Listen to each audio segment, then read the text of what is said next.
Hello everybody, back here again for our vlog a day. Today is Thursday the 6th, and today was a lovely, beautiful day to be alive. Got up this morning, pretty normal time frame. Got up, got the dogs out, everything went pretty well. Did better than last night because it wasn't as much. We had a couple fireworks, but nothing too bad. The noisemakers and the fans kind of drowned them out for the most part, so the dogs were able to get mostly a full night's sleep. So I got up, I never have like a hangover. I didn't drink enough to get really drunk last night either, but I woke up today feeling much more relaxed. My muscles were a little more stretched out and just kind of had a better night after drinking yesterday, which, again, like I said, is not something I do very often, but I do use it as medication and it works for me. So I feel it's a lot safer for me than narcotics are, and I don't want to be taking, heavy ass narcotics and dealing with that crap for my whole life. It's just so hard on it, and it's so easy to get addicted to it, and so many people lose their lives over some bullshit pill addiction. So I use that. I need to try some THC, but I don't know, I'm weird and paranoid about it. One, it's not legal here yet unless I got a medical card, and CBD does nothing for me but give me massive headaches and make everything taste like crap and give me horrendous nightmares. So I'm afraid that I'm going to spend all the money to get a medical card, and then it won't do anything for me anyway. So, and I just feel like it's weird. I just don't want to break the law, because up to this date, aside from alcohol and tobacco, I never have taken any drugs that were against the law.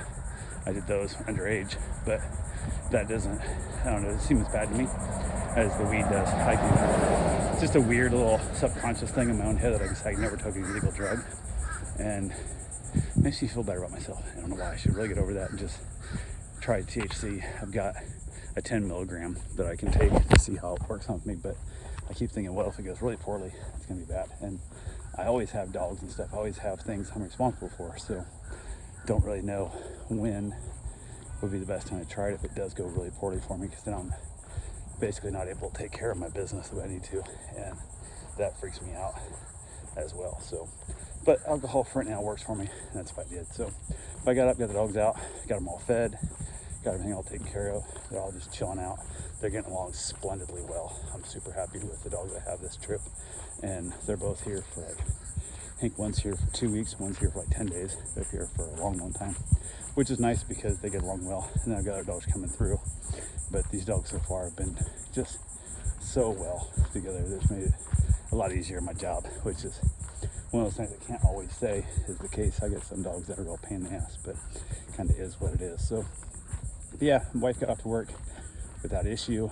I ended up deciding I was going to have myself a slice of banana bread for breakfast. And I don't know if banana bread's really a dessert or like a breakfast, but I've been eating it for breakfast. So, which usually screws up my metabolism because I don't eat except usually once a night at dinner. So it kind of messed with me a little bit now, the whole eating mangoes and eating banana bread and all that kind of fun stuff that happens.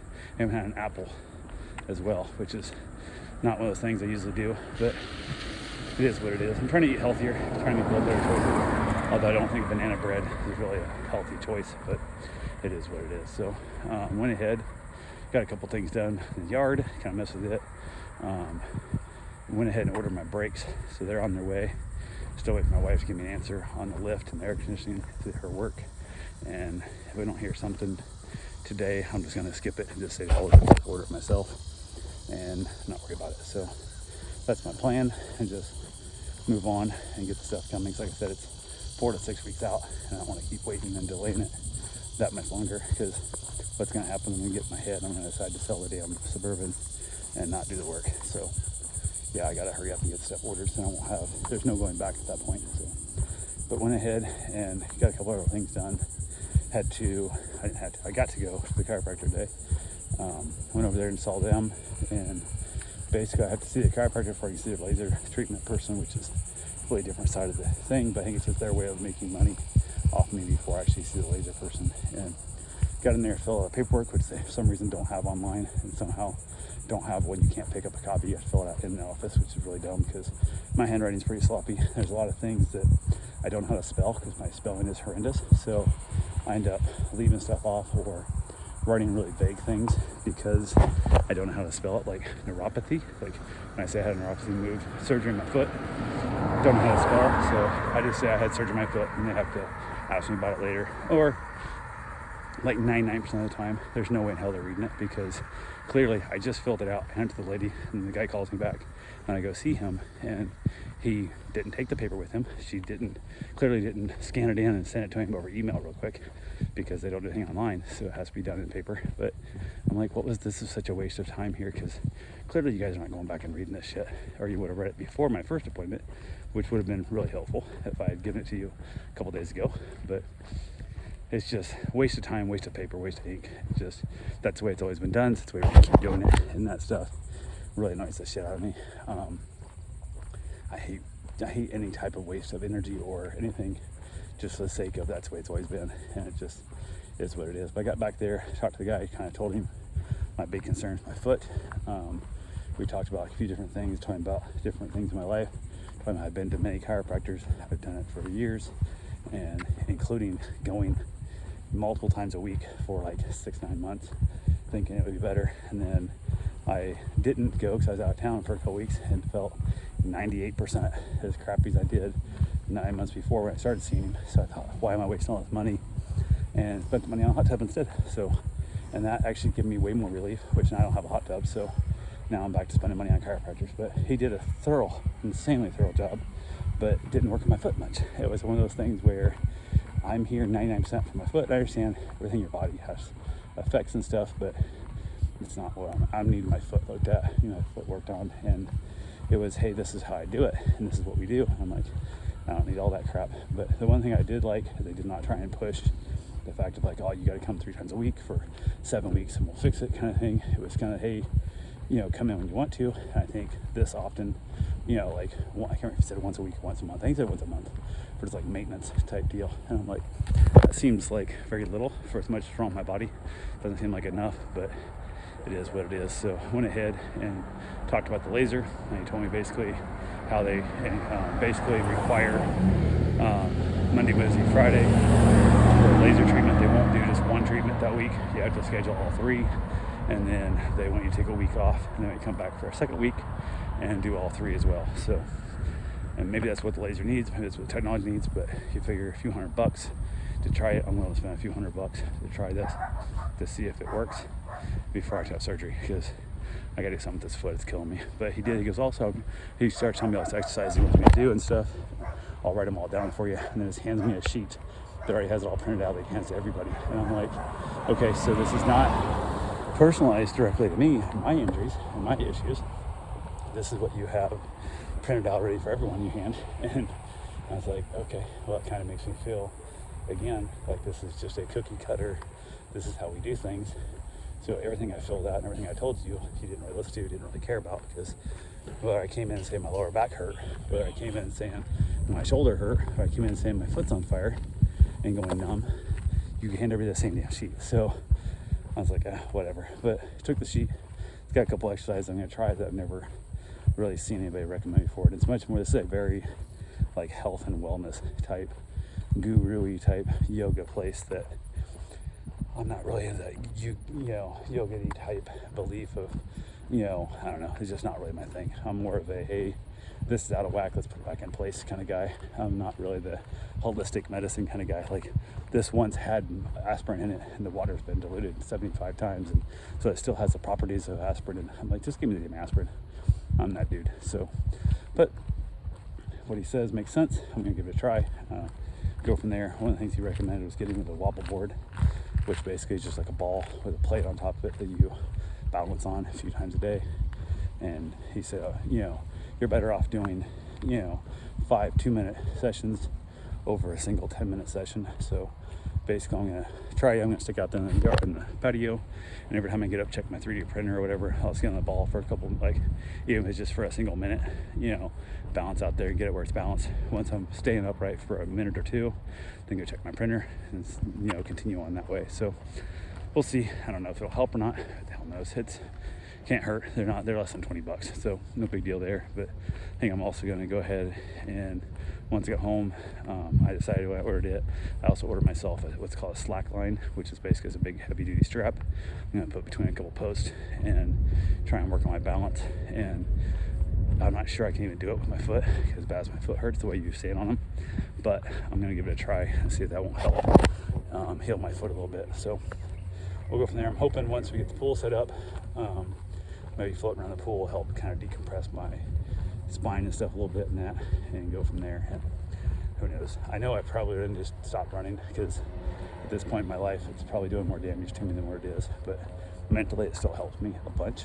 And I got to do something to clear my head at times, and this is one of those things that maybe I need to look back into getting into biking a lot more and riding my bike, which is a lot more, I guess, gentle on my joints and on my feet, my ankles and knees and all that kind of stuff, and see if I can't clear my brain that way instead of running all the damn time. So I'm running a marathon a week right now. I'm averaging this year, and that's a lot. So my plan is probably at least finish out this year, at least doing a marathon every week.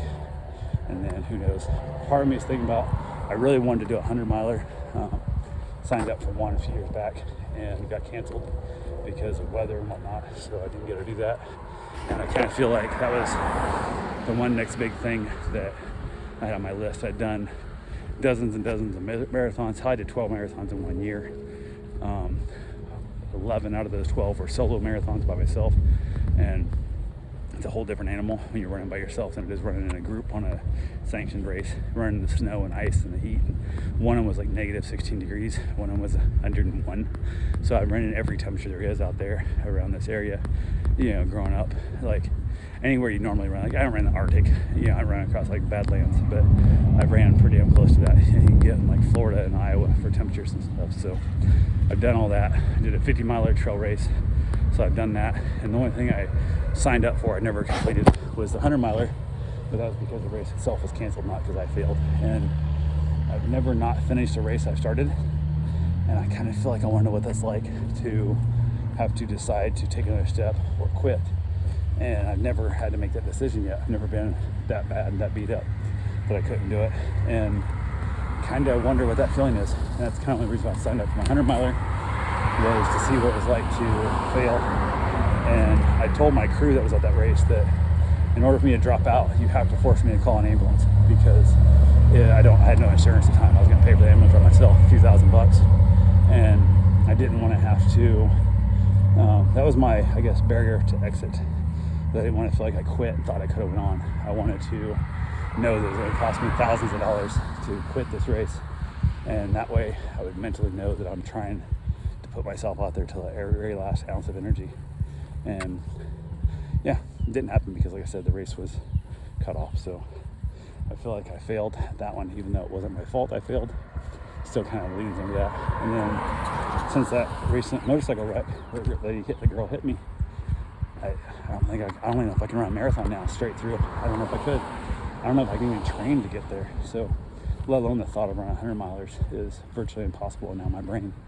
So it just really sucks. But yeah, so I'm dealing with a lot of that, like stress and loss of not being able to do physically what I used to be able to do. And it weighs on me mentally. I feel like I've lost an edge of my ability to be a man and just do what needs to be done kind of thing. So I've been dealing with a lot of that crappy stress. And then getting worked on by the chiropractor brought out a lot of that emotion and that whole feeling of not feeling worthy of having good for myself, not feeling worthy of having a massage, not feeling worthy of having a hot tub, not feeling worthy of having a good hot tub, not feeling worthy of going to see the doctor and whatnot. Like, I literally haven't seen a doctor, aside from I saw the ER doctors over my motorcycle wreck. I haven't seen a doctor since before COVID hit. So, I mean, I don't go to the doctors. I don't see that crap. I don't look at that stuff. I don't mess with it. I just suck it up and just power through and just overcome, mind over matter. And I had that failure, that 100-miler I never finished, on me, that I feel like I never really got to start it either, but it sucks. So, and now at this point in my life, I don't know if I ever will be able to. So I feel like I missed that window at this age and this many injuries. I don't know if it'll ever happen for me. So anyways, got a lot deeper than normal vlog. So anyway, sorry guys. Have yourself a safe, wonderful day. Thanks for watching.